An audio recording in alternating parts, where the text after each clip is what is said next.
This is all thanks to the Goethe Institute, which has provided us a grant to COVID-proof our events, so that if we have another lockdown, we are learning how to stream everything better and to keep our events COVID-friendly.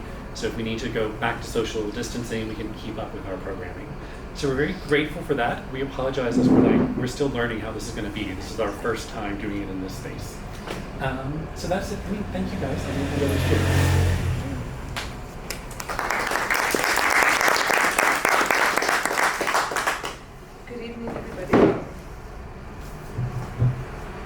Good evening, everyone. We have to use the microphones because of the recording, so we'll be swapping around. I don't know about you, I was saying to Zakes Mda, for me, authors are rock stars. I'm an absolute groupie. So I'm a bit of a selfish moderator. I have read the book. I'm assuming that hardly anybody else has. Has anybody read the book? Oh, good me. Okay. I promise there won't be any spoilers, but there will be a lot of teasers. You will want to read this book by the end of the evening. So I'm actually going to start with my second question, not my first question, because we took a walk around the corner into Rand Club. And Zakes had never been into the Rand Club. And I think it's quite appropriate that we are having this event tonight in a place that literally was built on the gold mines. And I think what is going to surprise a lot of you about this book is how much of the action takes place in a gold mine, and how much of the sort of the backstory of quite a few families is, and about families in Lesotho, is affected by men coming, migrant workers, to the gold mines. So Zakes, just as a warm-up question, how does it feel to be in Joburg and rediscovering Joburg after it's 5 years since you've been here, it's 40 years since you've moved out of the country? Oh, thank you very much. And thanks to all of you for coming. Well, you know, although I've lived in the United States since 1981, which is indeed 40 years. But many people here are not aware of that. There are many people who think that I actually live in Johannesburg or Cape Town. Or why? Because I'm an active participant in the life of South Africa and of Johannesburg. And therefore it doesn't seem like I live elsewhere. I come, well, pre-COVID, I would be in South Africa after every 2 months or 3 months, because I have a number of projects, mostly in the Eastern Cape, a beekeeping project with rural women, at the Market Theatre, you know, workshops with playwrights, and the Baxter Theatre, some work that I do as well. So I'm in and out of this country, but I'm not in and out of downtown Johannesburg, of the CBD and environs.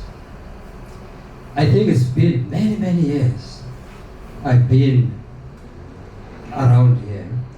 Yes, 5 years ago I was at Bridge Books across the street. I was dropped there, did whatever I was going to do, and then left. I didn't see much of downtown Johannesburg. So it's quite amazing to see, you know, places like this. I didn't even know of the existence of the Rand Club. I know about it, but I didn't know its location. I was actually confusing it with that other club there, the Johannesburg something. Country Club. Country Club. I thought that was the landlords club of old and so on. I've been to that one. So I was quite amazed to see that there are things like this downtown Johannesburg, you know, and all these treasures and antiques. But even the city itself, you know, seems to be alive and vibrant, quite contrary to what one reads in the papers and so on. I thought I would find mountains and mountains of rubble in the streets and so on. So it's a pleasant surprise to see that there is life in the CBD in downtown Johannesburg. Thank you. So I'll start. We're going to be in and out of the book, but I have to tell you, I was completely enamored with this book, from cover to cover. It is one of the most beautiful covers I've ever seen on a book. I think I've spent as much time studying the cover as I did reading the book. It's a woman named Gretchen van der Bijl who designed the cover. And I got the impression that not only did she read the entire book, but that she sat with you when you were telling her the story of the book. That's how evocative this cover is. And I just wondered, how much involvement do you have in the design of the cover? I have no involvement at all, zero involvement. And that designer has designed some of my previous books. I think Little Sons and The Zulus of New York. And she is extremely good. She is excellent. And indeed, it's obvious that she read this book and is rendering her interpretation of it, in a very magical way. Yeah, so she's one of my very favorite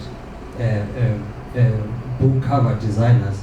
But I don't know her, I've never met her. She's employed by the publisher. All my contribution is just that they give me, after she has designed it, what do you think of this? And of course, I always say, yes, it's great. Why? Because indeed, it is great. Yeah. And then staying on the cover, I love the title. And this very early on in the book, you are told that Basotho are a speaking people. They value the music that words strung together with care and love can produce, and are competitive in the originality of their metaphors. And in this book, there are some really original metaphors that will have you laughing out loud sometimes. But just to do with language, I mean, the Wayfarers Hymns, what made you think about putting those specific words together? Because a wayfarer, by definition, is just a person who travels on foot. So you could have called it pedestrian psalms or vagabond's verses or something. Wayfarers, what captures you about that word? Well, the story is centered around musicians of the Famo genre. That's a very popular music in Lesotho, which involves a lot of poetry in it. And the poetry is called the fela, which translates in English into hymns.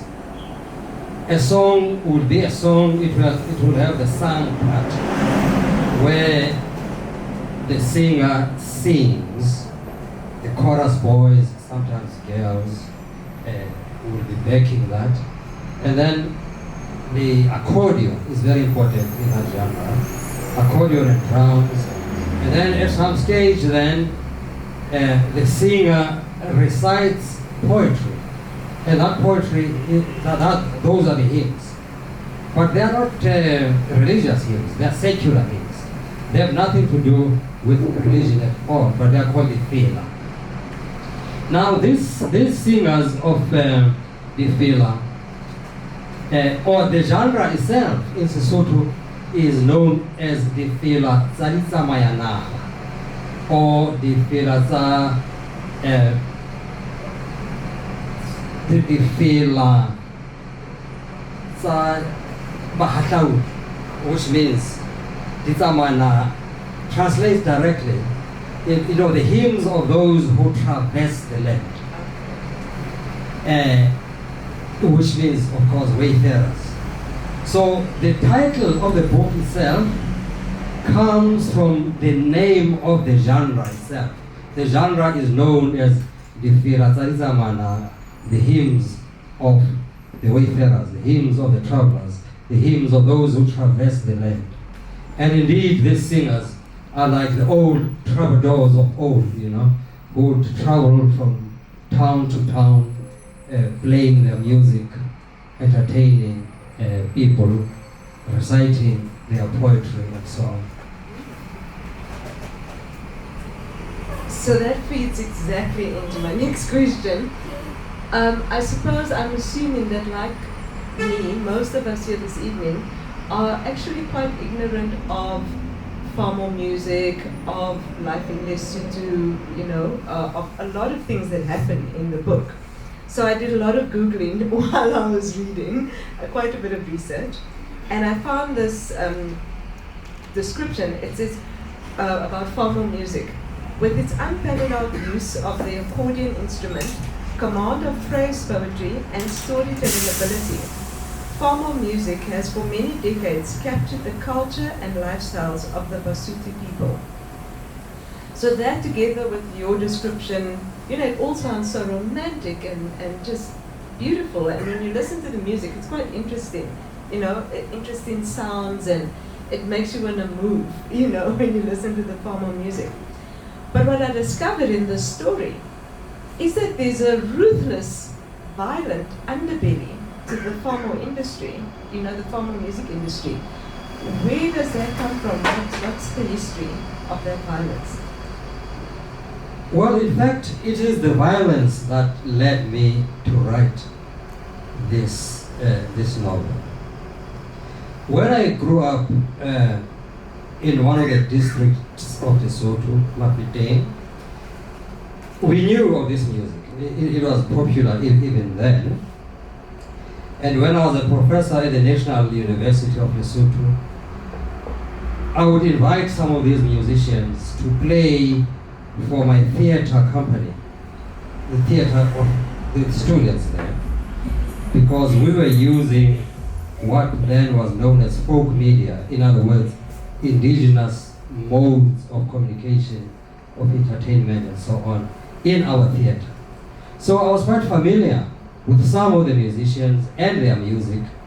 It was very popular, especially in the rural areas, but also in South Africa, because it's the kind of music you hear a lot on radio, Sesotho, SABC, but on television as well.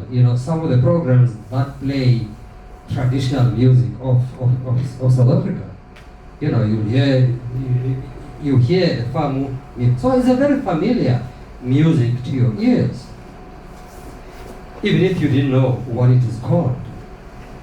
And I only knew it as that, the music mostly of the migrant workers, of the rural areas of Lesotho, of the drinking places, of the taverns in Lesotho. And that was all. Until I heard not so long ago of the violence. I heard that every Saturday in Mafeteng there are funerals of musicians or the chorus boys, mostly, sometimes chorus girl here and there, and of their followers. Because for a number of years now, there's been wars, fought amongst the followers of these musicians. And in fact, each musician, especially the very popular one, the whole thing has evolved into a cult. You find that this musician will be known for the great music and the great poetry. Poetry, that's the most important part. But also a great following. It becomes a cult. In fact, some of them would actually call themselves, the cult. Like the most popular one is known as the cult of the train, the Khutla la train, or the name of the train, Banla Batrin. So there is war that happens, very similar in rap and hip hop, what used to be known, as the East Coast, West Coast battle of these gangsters in the United States. Here, Famo had evolved into something similar to that, but something much, much bigger than that. When you talk about the East Coast, West Coast, very few people died there. I mean, one or two rappers and so on that you might have heard of. But here, people die in their hundreds. It's such a war that, and what amazed me was that I didn't know about this. And I'm sure many of you don't know about it, unless maybe you come from a day and you hear of these funerals and so on. It's not something that is covered that much by the media. And I was fascinated by the fact that this is music, and it's very poetic, very beautiful. And yet, it is accompanied by death. Musicians are fighting over territory. They are fighting over followers, as they call their fans. But they are fighting over mining as well. In other words, the illegal mining that you hear about here, which here in Johannesburg we call zama-zamas group and so on. That mining, the key people there, the leaders who own those abandoned mines, which are not abandoned anymore because are the musicians themselves. You see? All those miners you see there, some of you call them artisan miners from Mozambique, from Zimbabwe, all of them have to pay protection fee to the musicians. Each musician will own that mine deep, for instance. By owning it, it means that those gangs of musicians with AK-47 under their Basutu blankets rule there. If you have to live in those shacks and go underground in those abandoned mines, you first must pay those musicians, you see. So I was fascinated by the fact that music, which is supposed to be something joyful, something, here, in fact, has created a completely different thing, the band leaders themselves, or the poets, or likheleke as they are called, which means the eloquent one, is also the boss of the mine, is also in Lesotho the boss of the initiation school, is also, you see, so these gangs, led by musicians, you see, rule the roost in South Africa here, and a lot of police are under, they are on their payroll, you see, which is why they are able to continue. All the other miners, some of whom used to work in the mines before the mines were abandoned, and are now so-called artisan miners or zama-zama groups, owe their allegiance to one musician or another.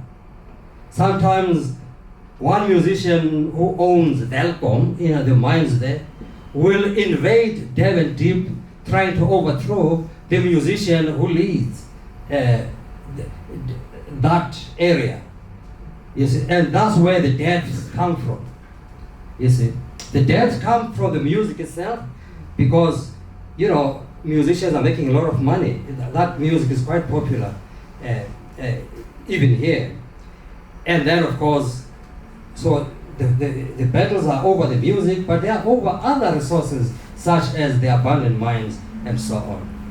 The musicians become so powerful that they become gang leaders, and it becomes, each group becomes a crime syndicate. In Lesotho, that's even worse, because they are involved in the politics of the country. Some of the political parties were actually founded by some of the popular musicians, such as one who died not so long ago from COVID rather than from Hosi Musutu Chagena, the leader of the cult of the trade, you see. So that is the environment then that drove me to write this story and create then of course my fictional characters who interact with that real situation that is happening over there. Well, as you can imagine, I mean, issues of masculinity come up, to be colloquial, big time in this story, okay? And, there's issues about, are you a man if you are not circumcised? Are you a man if you haven't gone up the mountain to initiation school? Are you a man if you are not married?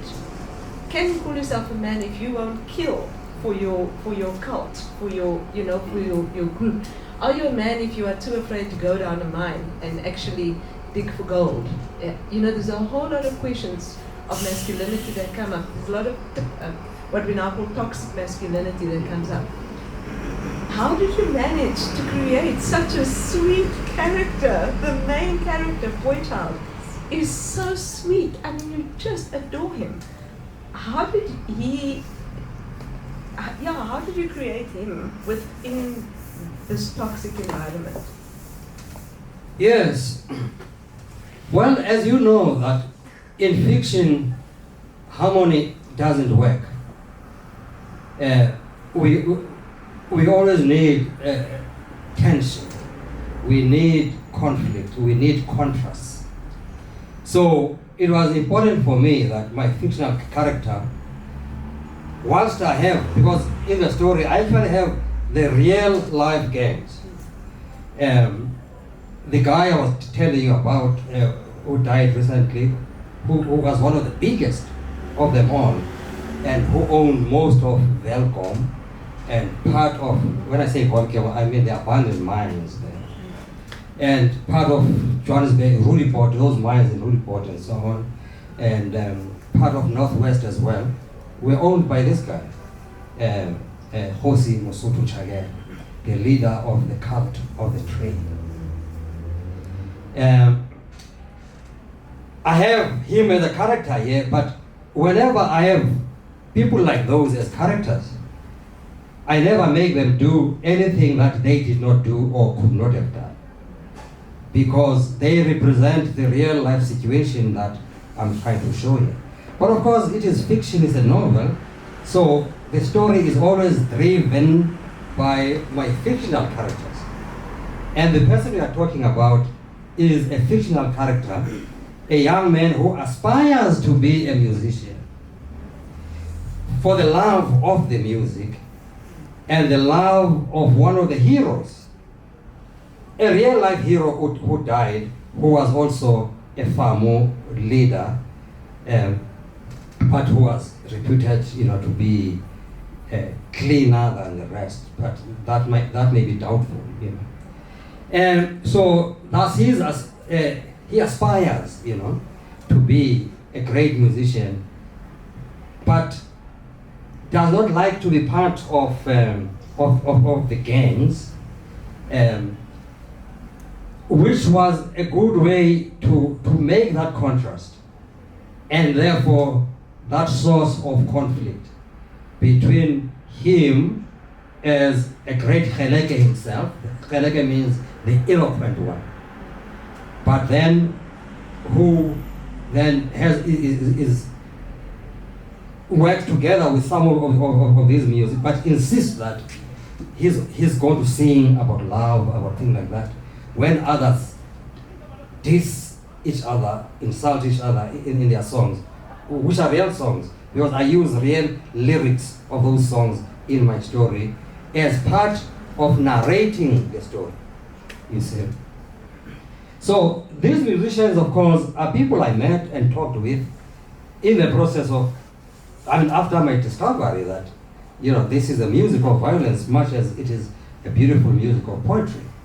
And of course, I was able to talk with a number of them in order to create the story and to learn more about their environment and of course what you call toxic masculinity and so on. So it was very important then to have that kind of a character who will be a contrast to the rest, which then becomes a source of the conflict in the story, because that's what we need in fiction. Listen. So I don't want you to get the impression that the book is all just bad guys and guns and accordions. The women in this book are stunning. The women are spunky and funny and independent, and they are so vibrant. And there's one passage that just made me laugh because it shows you the naivety of boy child, and then also just these two women characters that were just so cool. So boy child was the main character, the likheleke. He is in a mine. He's looking for his father's bones.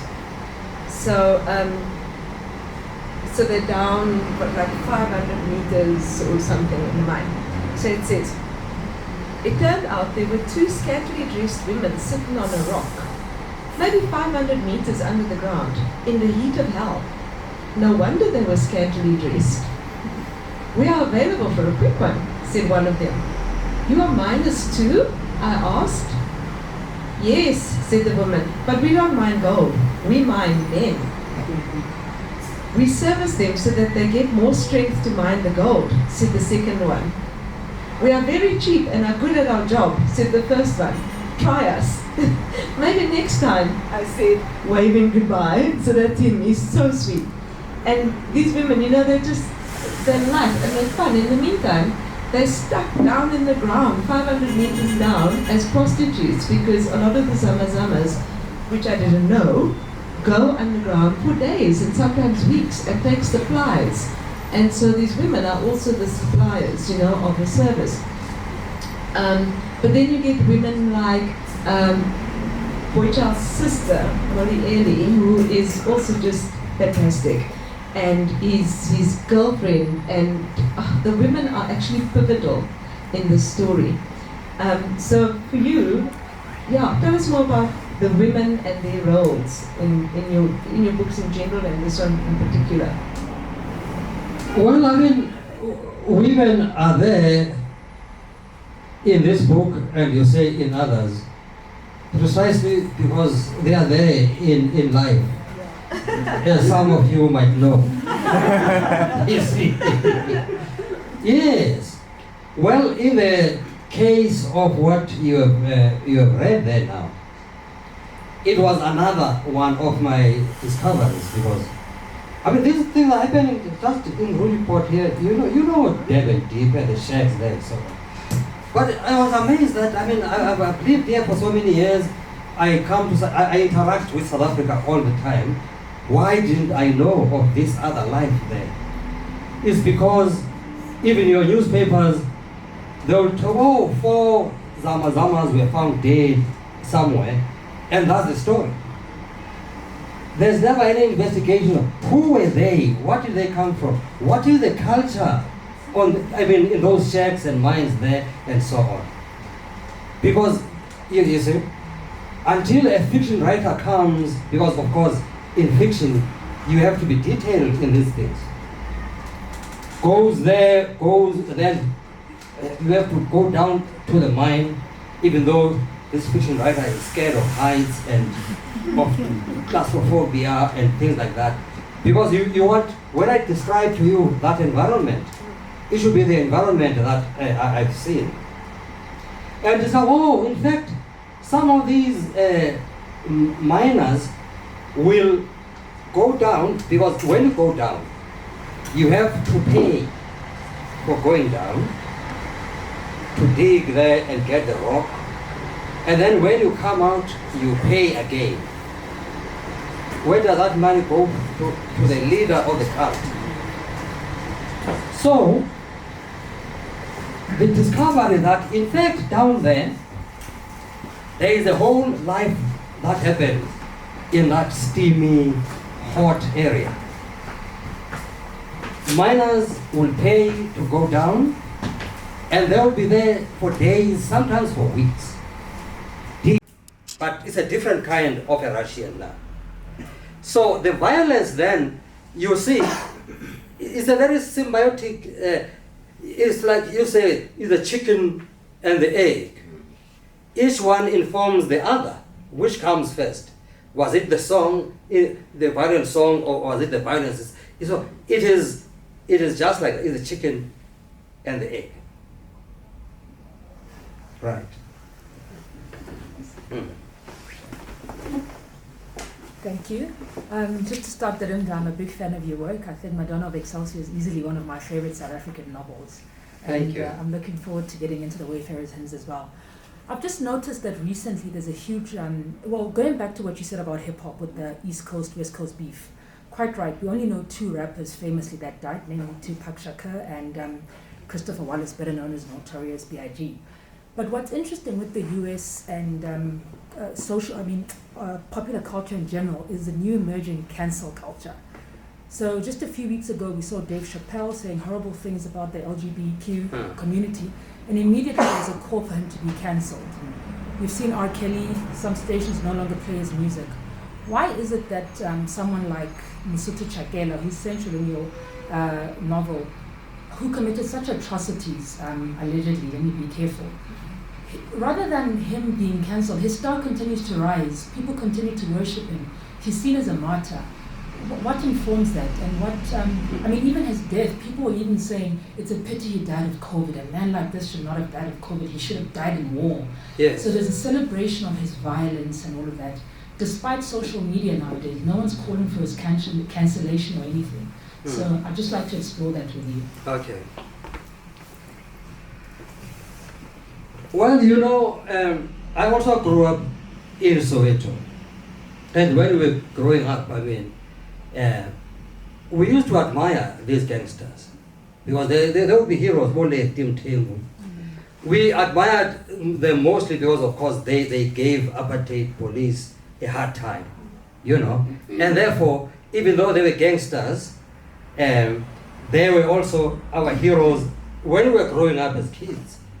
You see, some of us were lucky to be extricated from that life because I also actually became one of those gangsters.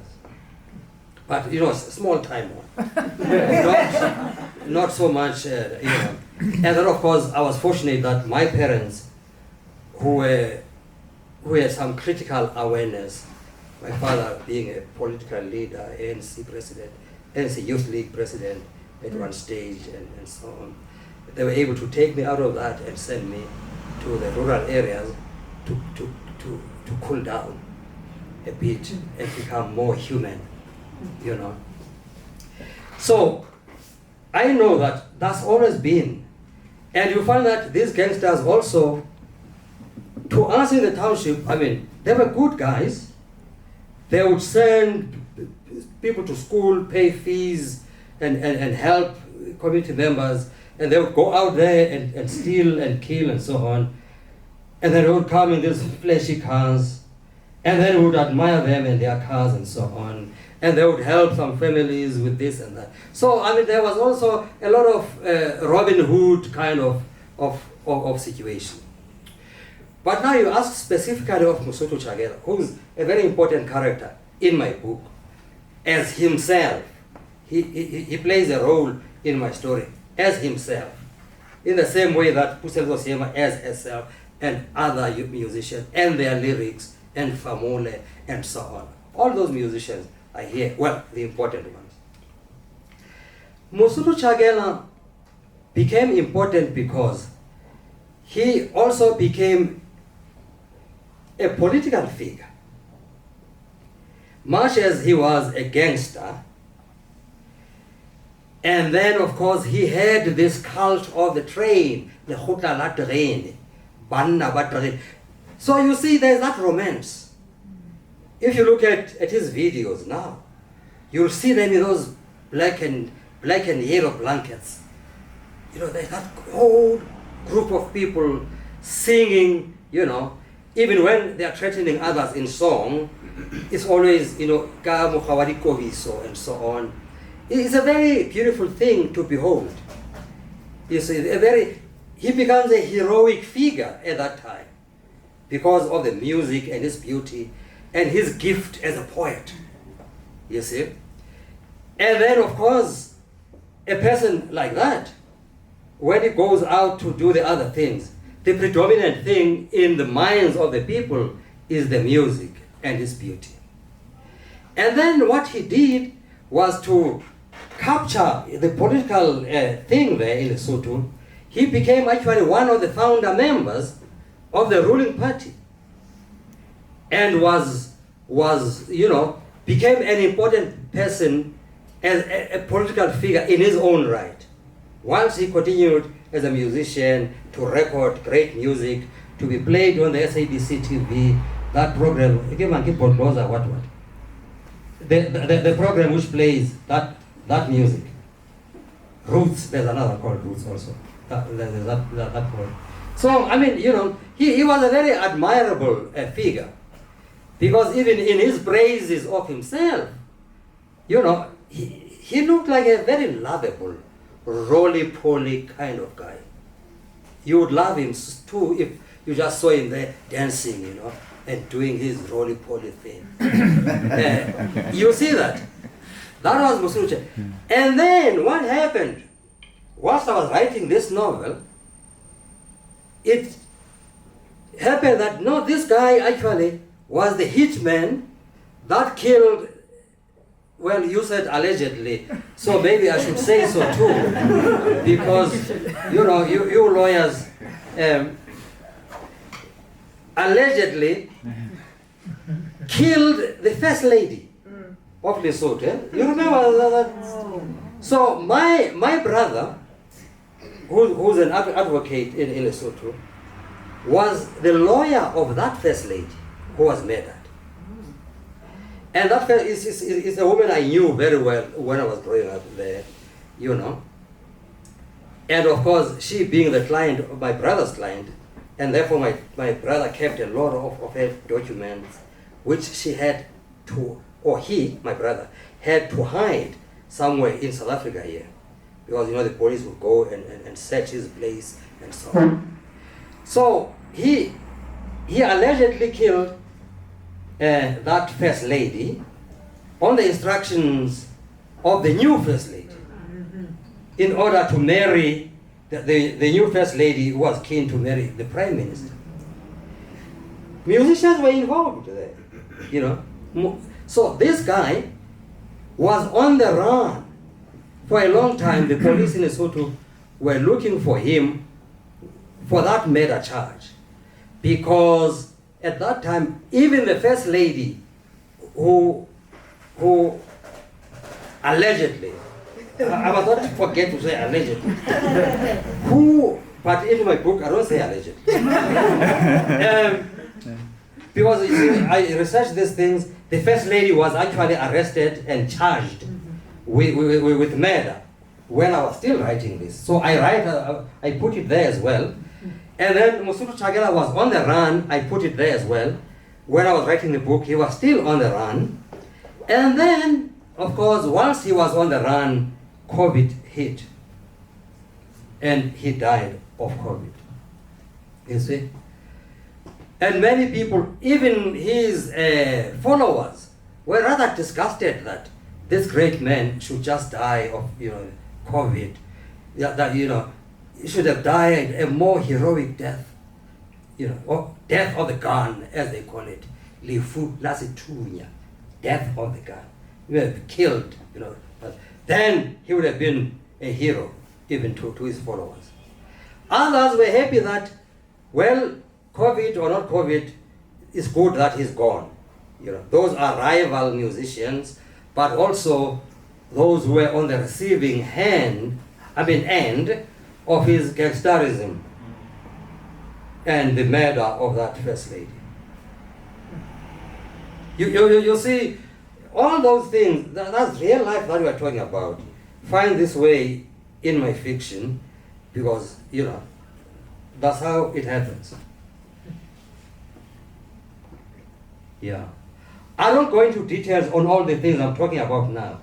I was just answering your question to show you how, these things relate to one another in that way, in the real life of Lesotho there. The boss man has indicated that we have time for one more question. Okay. So I don't want to be the baddie. You select. There were a couple of hands up, so you select who asks the next question. So now you want me to be the fall guy? Yes. There's somebody there. Okay. Yeah, great. And then this one, because her hand was up for a long time, and you kept on ignoring her. She was so polite. Yeah, she raises very polite. Thank you so much, Prof. I was one of those polite hand raisers. Sorry, coming in here. And I just wanted to, first comment and then ask a question. Here's my voice. I just wanted to say thank you so much from what I've read so far, bringing a country so close to us, Lesotho, but making it more familiar, because there's quite a lot of distance South Africans have with the outside. So I just wanted to say thank you on that. And then also just to ask about the return of Toloki, the professional mourner. Mm-hmm. Do you think he did a successful job? And how would you relate to professional mourners now in this COVID time? Thank you.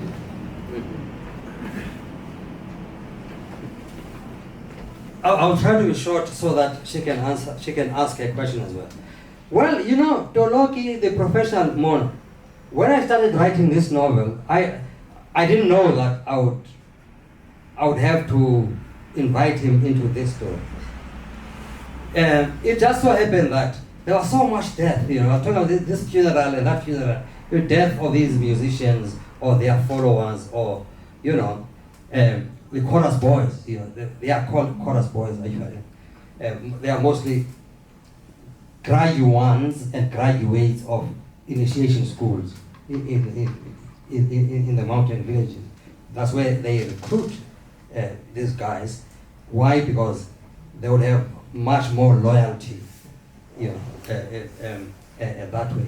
So there was all this death. Then I remembered, I once created a professional mourner.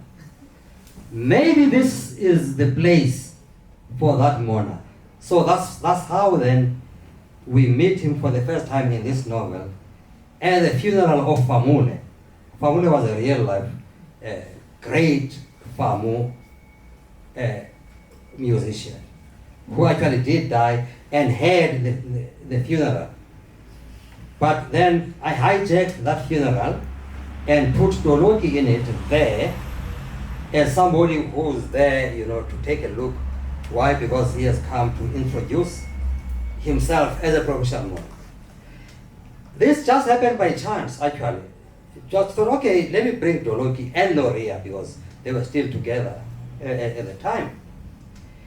And then that was a smart thing to do. I learned later, when Noria then had a relationship with somebody there, creating even better conflict and bringing forth this same-sex love, which would not have been there if I had not brought Toloki. So, that enriched my story, even though it happened by chance at first. So that's how then Toloki came to be here. Last question. No pressure. Good evening, everyone. Hello. So just lastly, quickly, I'd like to divert a bit from the historical perspective, if that's okay, because as a poet myself, I'm curious to know how important you think grammar is in. Just you as a writer, how important do you think grammar is? Because all while upholding the rhythms and the meters of poetry throughout the novel, do you see the importance of also breaking or bending grammatical rules to also tell a story? Well, it depends what story you are telling and what grammar you are talking about. In my novel, I don't bend rules or anything like that. But when you read it, you'll hear that this is not the English of Queen Elizabeth. My book is written in Sesotho, even though you read that Sesotho in English. It uses the rhythms of that language the grammatical structure of Sesotho, which anywhere else then you would have called rotten English. But it works here. Why? Because everybody knows when you read it, this novel is poetic. Why? Because it uses the idiom of the Sesotho language. It uses the grammatical expressions of the Sesotho language. It does not use English equivalent. In other words, it does not translate, it transliterate. You see that? Yes. So it's not bending the rule, it's creating your own rules for your story, to suit your own story. You see? It will either work if you are doing it well, or not work, or flop if you are doing it badly. It just depends on your skill in handling language. So that even if you are writing in Sesotho English, it must still make sense to somebody whose sensibilities are those of English. Your Sesotho English must make total sense to any reader who is versed, with English. Which is why they find it poetic. They think it's your poetry, whereas it's the poetry of the Sesotho language that we have borrowed to use in your own story.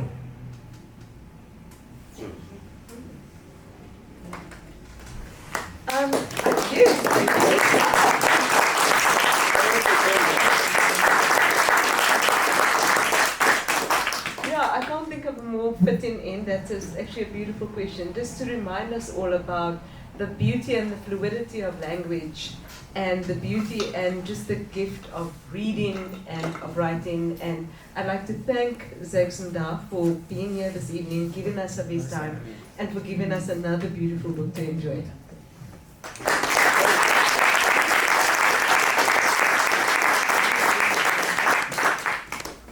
And importantly for the bookseller, the books are for sale over here, and we'll be signing over here. Thank you all. It's because you are recording that. You got carried away. For me, just how women are celebrated in this book, and it starts right in the beginning where he's describing for you the anatomy of a Famo song. And one of the most important elements is having a sister, so that you can praise your sister and you can brag about your sister in a song, And one of the other main characters who appears in another of Zakes' books is the professional mourner. And he has a muse who he absolutely adores. He worships her. And even, these two women, the two sex workers in the mine, the men don't speak about them in an ugly, abusive way or anything. They're actually almost, they're affectionate about them. And that's what I found refreshing about the treatment of women in this book. Right. That also comes from the real life that, not only I found in my research, but also, that I know.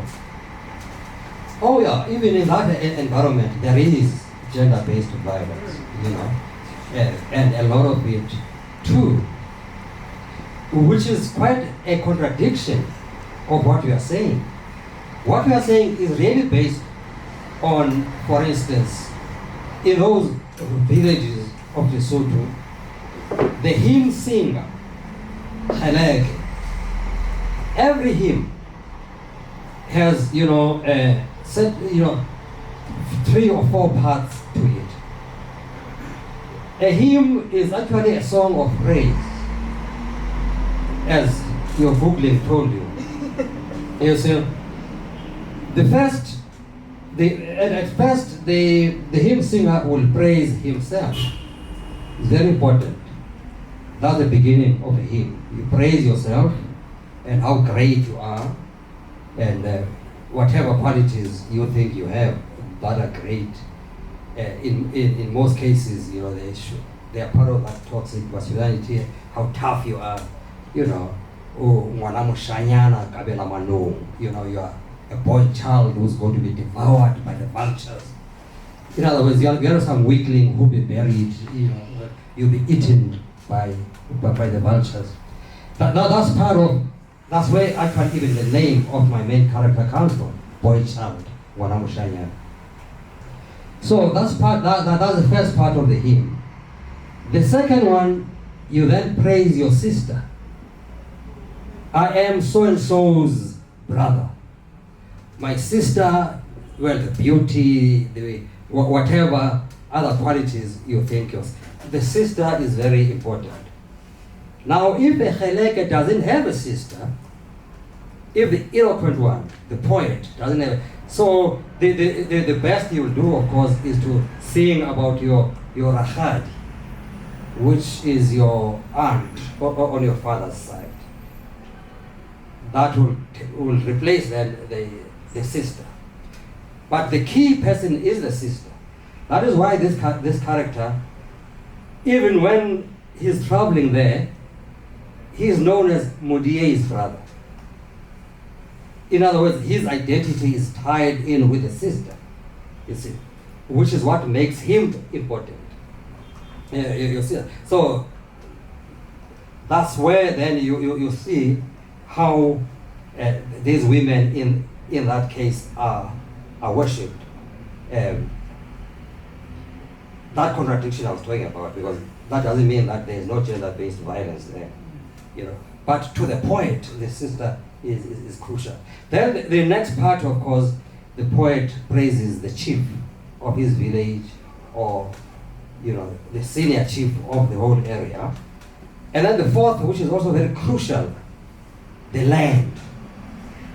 The poet will go at length praising the beauty of the land. Even if there is drought and the land is stuck, there is beauty in stuckness, in barrenness. So, and then after you have gone through those 4 stages of the hymn, then you can come with other issues. They might have to do with mining, they might have to do with how you can fuck everybody, how you will fight the other gangs, the other musicians, and kill them or whatever, or some political issues, or love issues, or even religious issues, God and so on. They may come in there.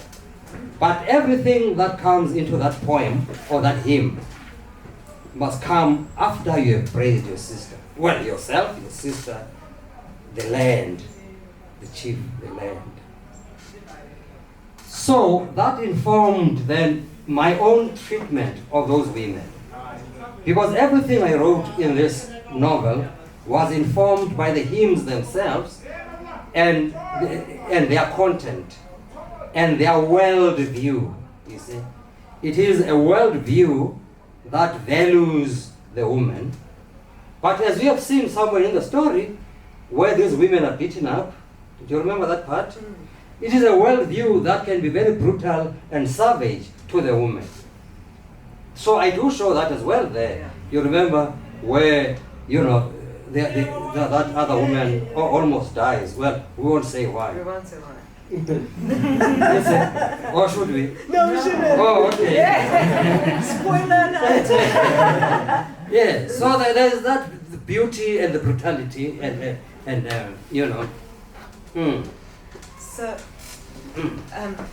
So based on Zakes' description now of, the anatomy of a hymn, that for me is also what happens in the book. The book also speaks about, has all those elements that a hymn has.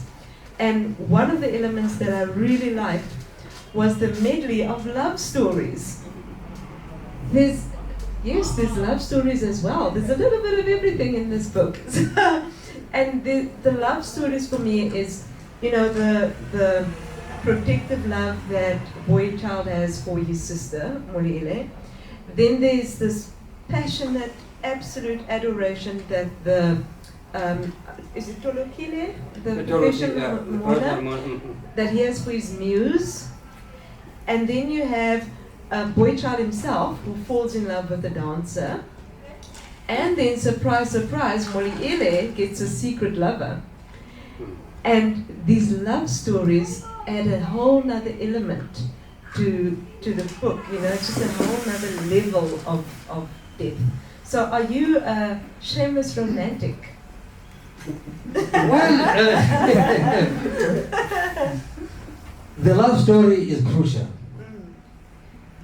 If you read all my novels, it can't be a Zakes Mda novel without the love story. Sometimes you may not be aware of that, because the love I portray sometimes, you may not identify it as that until maybe later or something like that. But there is romantic love in my novels, and it is the case with this one. And with this one, of course, for the first time in my writing, I have a same-sex love, affair. That happens as you have already pointed out. So it's just that, am I a romantic? Well, of course I am. Even if I say so myself, I think yes. Yeah, well, we'll just end it there. I promise I know I'm hogging the author. I only have one more question and then we'll open to the floor if you don't mind. So something else that comes up in this book is just the respectful culture.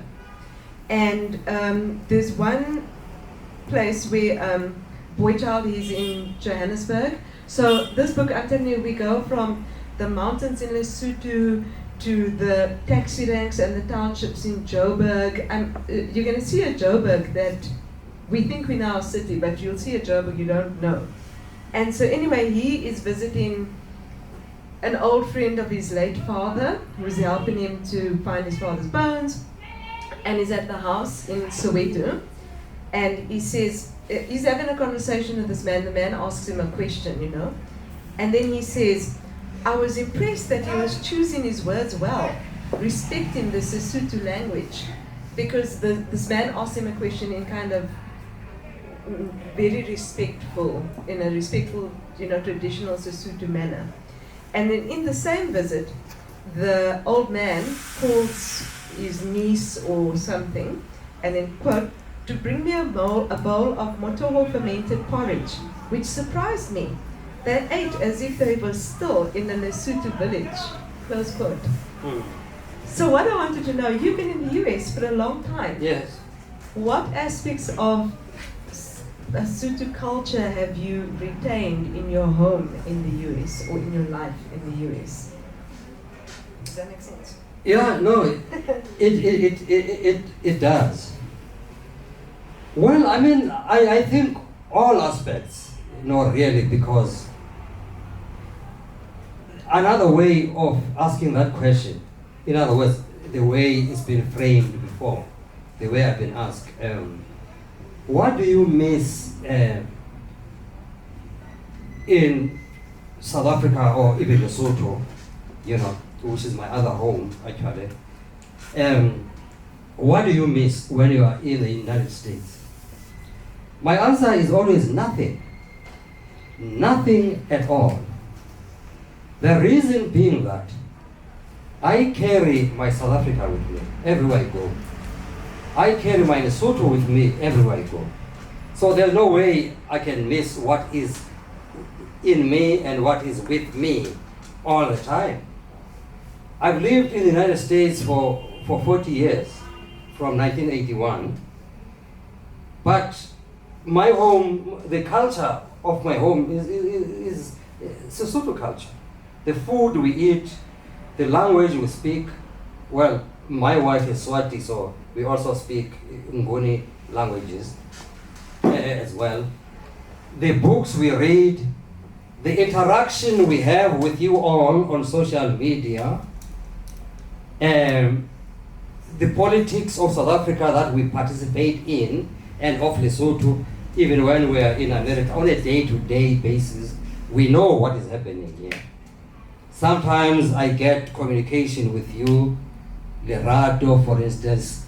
I got some wonderful community. It's someone I'm here for the first time here, but I know a lot about parts of her life and our interaction through literature, because of literature. Yeah, you see. In other words, my life is here, even if physically or bodily I'm not here. I participate and live. So I carry my South Africa with me all the time. I travel all over the world, but all that time South Africa is with me. That's why I can write this book in America, without even saying, okay, all right, initially I will come here to research, maybe go to Devon Deep, talk with some musicians in Bloemfontein and so on, and then leave and go and write. Sometimes I will only talk with them via Zoom. Remember there's Zoom now? And then I get the information I want, then I write the book. You see that? I don't have to be physically there. I wrote a book titled The Whale Caller. I don't know if you have it here. No, that's fine. Now, the Whale Caller is set in Hermanus, which is your husband's home, also. But I didn't write it there. I wrote it in America. I only went to Hermanus once, took a look, oh, this is how it looks like. So that whale crier, he had his shortcomings. No, I'm going to create a much better whale call for my story. And then went back to America, sat there and wrote the book. Why? Because I carry my Hermanus with me. I carry my Cape Town with me. I carry my Lesotho with me, always. Does it answer your question? It does. Yeah. Well, that sounds absolutely wonderful to me. And I must tell you guys, I could go on for days just talking to Zakes, because I would want to go and dissect the book chapter by chapter, which is really unfair of me. But if you guys are all ready, we can hand over to the audience. Are you? Oh, yes, indeed.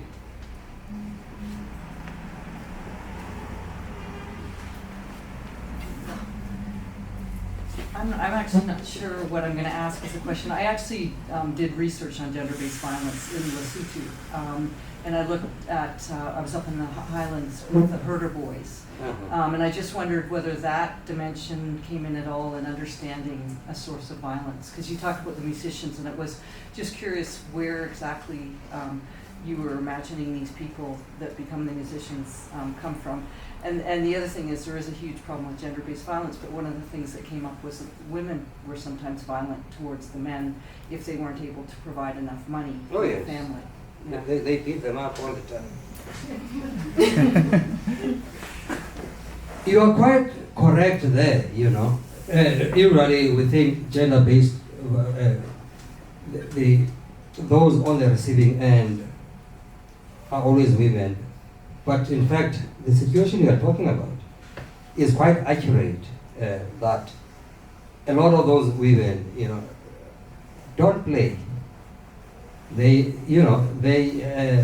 are many instances of men who are victims of that's part, of course, of the culture the fact that a lot of the households there are run by women. And therefore these are tough women who go to plow the fields, where the men that time, they are in Welkom, they are in elsewhere, digging the gold. Is the woman who runs the family, who cultivates the land, who sends the children to school. Sometimes the man never returns. He's got some other woman there at some shack somewhere. Maybe they'll go home when they're old and broken and sick, So the women had to learn to be tough. And sometimes they'll beat the hell out of these guys. So your discoveries were quite correct. But that's not in all circumstances. There is a lot of gender-based violence against women. Now, you asked which part was...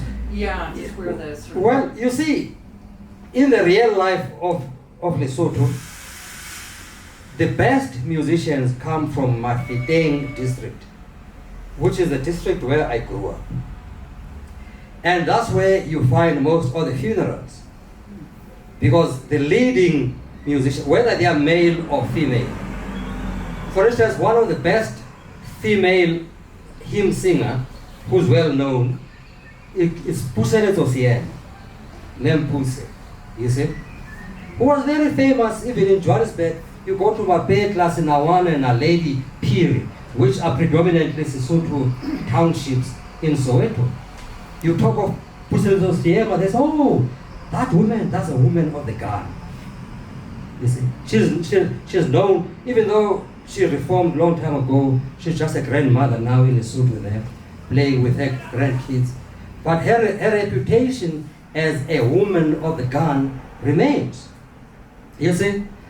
And so, I mean, she's also from Mafeteng, even though she lives somewhere else now in the Maseru area.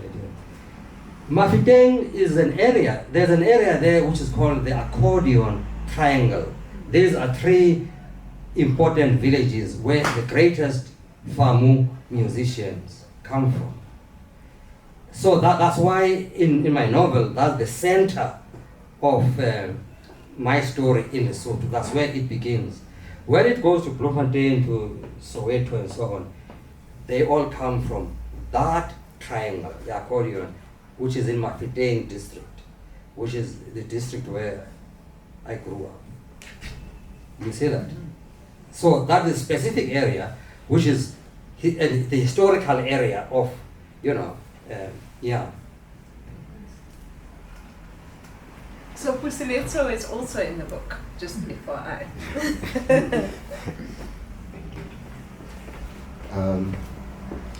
Yeah, now I just would like to ask a question. I have read the Madonna of Excelsior. I haven't read the new book as yet, but what I found on the Madonna is that it was very poetic, and the description of the paintings, it was very detailed. I'm assuming that with this book, when I read it, I will probably be reading a lot of rhythmic or rhythms and stuff in it, and so I'm looking forward to that.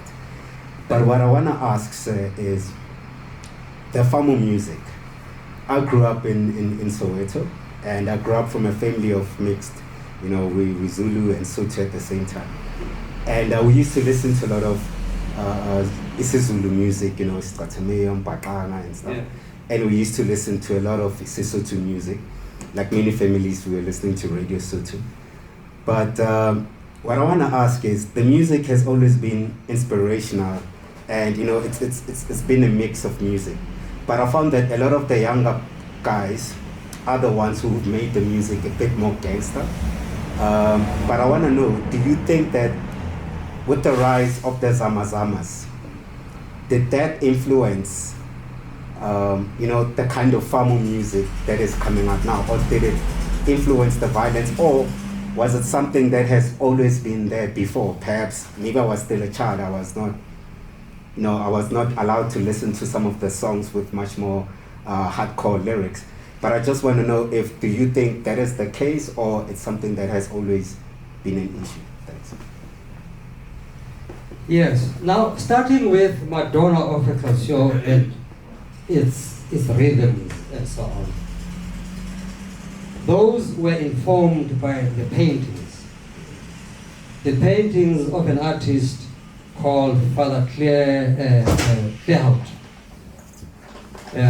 who was based in the Free State for many years. Well, he since died. As you explained, when I look at those paintings, and then of course I describe them, and my characters then emerge from being subjects on a painting to being characters in my story. So that's where then the poetry came from. It was the poetry of the paintings. In this case, of course, it is the poetry of these hymns of the travelers, of those who traverse the land. And in fact, in the novel, I use the real hymns themselves the lyrics themselves of those poetry become part of my narrative. Because as they diss each other, in the manner that you know of the East Coast, West Coast kind of thing, but which is much bigger than, East Coast, West Coast is a dwarf compared to what is happening there. So even there, you know, bakobisa, that's what we call in Sesotho, hukobisa, is when I talk about you obliquely, you know. I may not mention your name, I will only mention your actions and so on, but everybody knows, they are talking about. You also know they're talking about me in this case. So the poetry itself then, you find that you infected the rest of my narration there, because my narration had to be as rhythmic as the hymns that I also use verbatim. You know, I would have that whole hymn. Why? Because it tells, the hymn itself tells the story. When I take over as the narrator of the story, I've got to keep to those rhythms as well, which makes now the whole novel rhythmic and lyrical. That's how it happened, you see. Another thing, your question is, was it informed then, or this violence? Yes. Was it informed? Yeah, well, with the violence in the music now, was it mostly informed or mostly influenced by the rise of the zama-zama? Okay. Yes. Because also, just last week, where I stay in Tepisong, there was an incident where people were killed during the day. Yes. And they're very violent, you know, so I just want to know if it's that. Yeah. Well, there is that symbiotic relationship, you know, between the music and everything else that is happening, the mining, the pirates, you know, that steal these people's music, the record companies that also steal their royalties, and therefore they have to go there armed with guns to fight, you know, like Pusel was very well known for going there armed to deal with those twins. I don't know if you know those little twins.